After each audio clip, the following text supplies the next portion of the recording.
Well, good morning and hello, it's me, yes, Kenny Polcar, your host of the party, and today is the last day of January 31st, 2024. Oh, what a day it's shaping up to be. So here are the things that you need to know, right?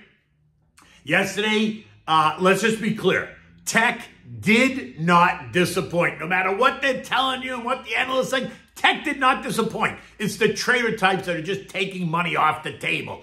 Focus today will be on the Fed. Tomorrow, it's going to be on Meta, Apple, and Amazon. Bonds, oil, and gold are all just holding steady in front of the FOMC results today. And what do we have for dinner tonight? We're going to try the Rigatoni Surprise. Red onion, sweet sausage, arugula, and beans. Okay, so enter stage left. Miss Carly Simon. Anticipation. Remember that song? It's making me late. It's keeping me waiting. And I tell you how easy it feels to be with you and have your arms wrapped all around me, right? That was 1971. You can see it on YouTube. I put the link in my note. And that is how it felt all day on Tuesday. It was all about the anticipation of the tech earnings, the anticipation of the Fed meeting, and how it felt that the market all wrapped up around investors, right? Now, so stocks struggled all day, right? Big tech taking it on the chin. The Dow gaining 134 points. The S&P lost 3 points. The NASDAQ lost 120 points. The Russell fell 15 points and the transfers were down 160. While the equal-weighted S&P added 40 points. Now, again, note what happened here. The S&P, which is a weighted index, came under pressure because the big tech boys got slammed. Yet, when you take the weightings out, you see that the broader S&P was just fine. It rose 0.6%, right? This versus the loss for both the NASDAQ and the Russell, and 1% for the transports. Now, we waited all day for the results from Microsoft and Google and AMD, which came in after the bell. In fact, all three names were weaker all day in anticipation of those results. Microsoft ended the day down 0.3. Google was down 1.3%, and AMD was down a whopping 3.3% during the day. And make no mistake about it, the stakes were high. In fact, the weakness in Apple down 2%, Meta down 0.25%, Amazon down 1.5% didn't help the tone either. These companies needed to produce. They need to produce outstanding reports. They are among the biggest players in the AI space. They were priced for perfection. Anything perceived as less than expected could cause fissures in the markets. Now remember though, they could deliver outstanding reports and still sell off. Why? Because traders play the buy the rumor, sell the news strategy, which is exactly what happened and what is happening today. And look, let's not kid ourselves. These stocks have surged in the last 14 weeks. Microsoft up 32%, Google up 24%, AMD up a whopping 80%. So yesterday's 3.3% pullback at AMD, is that really an event? It's a non-event in my mind. Unless, of course, you were the guy that topped it at 184.92 on January 25th. Then maybe you're not so happy. So, at 4:03 p.m., we get hit with Microsoft. They were the first report, and they killed it.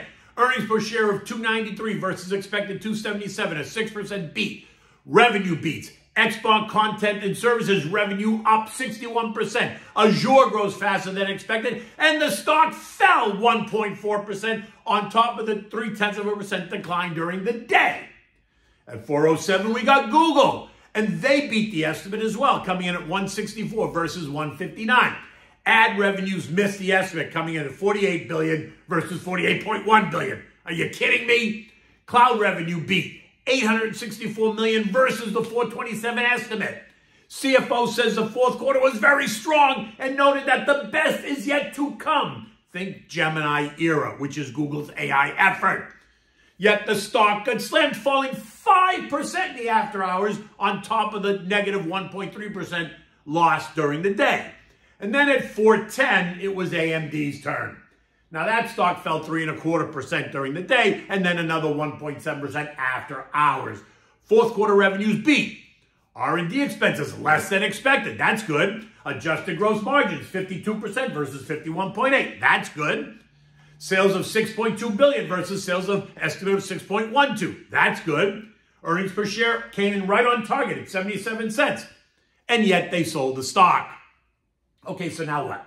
I can't wait to hear how the analysts position this, how disappointing these results are, blah, blah, blah. Come on. Just to be clear, I am not in that camp. There was nothing wrong with any of these numbers.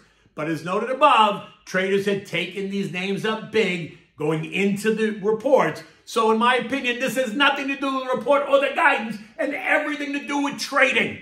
You ask, am I selling my Microsoft and Apple today? Hell no.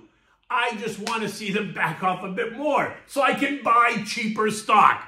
Now, for clarity, I don't own Google. I never did. I never have. I don't own it. That was a good miss as far as I'm concerned.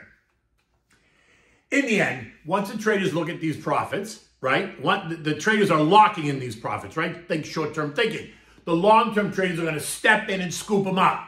The day is young. Don't get so nervous yet. Additionally, yesterday, we discussed the RSIs of these stocks. And what did they show? Right? They showed that they were in overbought territory. You knew that going into yesterday, which doesn't mean that they had to go down, but the odds were favoring a decline rather than an increase. And so it is what it is. The VIX Fear Index was up 1% early on yesterday, and that only added a bit of pressure to stocks. But by the end of the day, the VIX actually had settled down and ended the day down 2%, which I think is a head fake. I think we're going to see the VIX spike higher. I don't have any inside information. It's just the way I feel. This morning, the VIX is up 1.6% at 1352. Not really an issue. But if the broader tone comes under scrutiny as a result of these tech earnings, or because they don't like what JJ says, then watch out. And remember, tomorrow we're going to get Meta, Apple, and Amazon. I suspect after yesterday's reports, there's going to be a lot of pre-analysis on what we're going to hear from them based on what we heard yesterday. All three of those names are down in the pre-market. Meta down 2.6, Amazon down 2.5, and Apple down 0.4%. This morning, NASDAQ futures are getting punched in the face, down 225 points or 1.5%. The S&P is down 27 points or 0.5%. But this makes sense, right? The biggest names in the tech sector are all down, and so the action should not be a surprise to anyone. The Dow, though, is up 40 points, while the Russell is up 7 points. Remember, only Microsoft and Apple are in the Dow. None of them are in the Russell, but they're all in the NASDAQ and the S&P. Gavish? Okay, now bonds rallied yesterday as investors tried to position themselves ahead of today's FOMC meeting. And that sent yields just a bit lower. The TLT and TLH gained 0.8 and 0.6 respectively.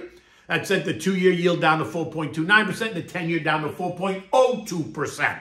Swaps traders continue to price in a definite cut in May, maybe less so in March, and they still expect rates to go down by 1.4% during the year, which is ridiculous.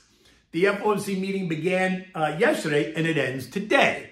So today's anticipation is going to be made public at about 2:30 when the press conference begins. Remember, at 2 p.m. you get the announcement, which produced no change in rates, right? It's the press conference where we're going to get more detail.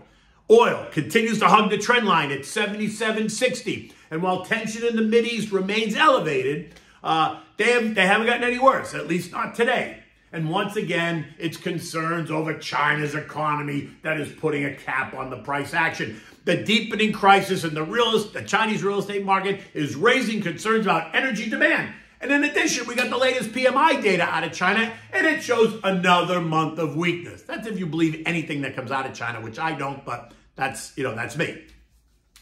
They do this every week, right? Today it's about the weakness, and tomorrow it's going to be about how demand in China is growing exponentially.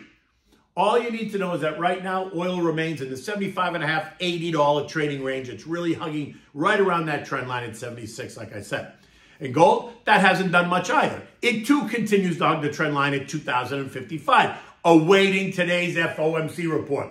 It too remains in its trading range of 2030 on the downside, 2100 on the upside. Eco data today, besides the FOMC meeting, includes mortgage apps.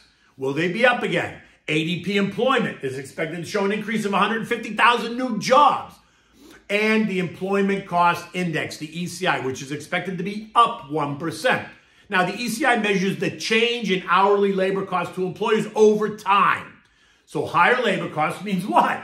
means that employers are going to ultimately raise prices to cover the cost and protect their margins. Or they're going to start to lay people off to cut the cost to protect their margins. Now, what's interesting is that we've seen the headline after headline the last couple of months of companies announcing layoffs.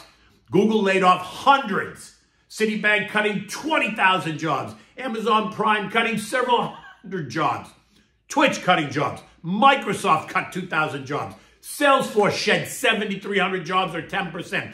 eBay cuts by 9%. Macy's cuts 3.5%. Wayfair cuts 13%. And the list goes on. Now, this morning, European markets are flat, but there are some significant earnings out there. Novo Nordisk is up 0.6% after revealing that Wegovy, its obesity drug, is going to cause sales and profits to surge again this year.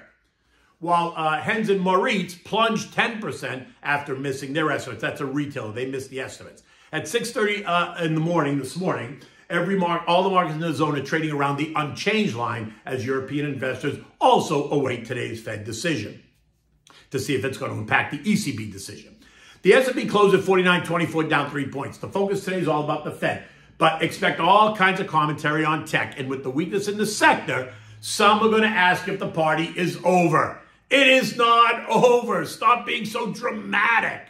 Expect the markets to come to a standstill at about 2:30 until JJ approaches the podium and opens his mouth. It's going to be about the tone of his voice coupled with the sweat on his forehead.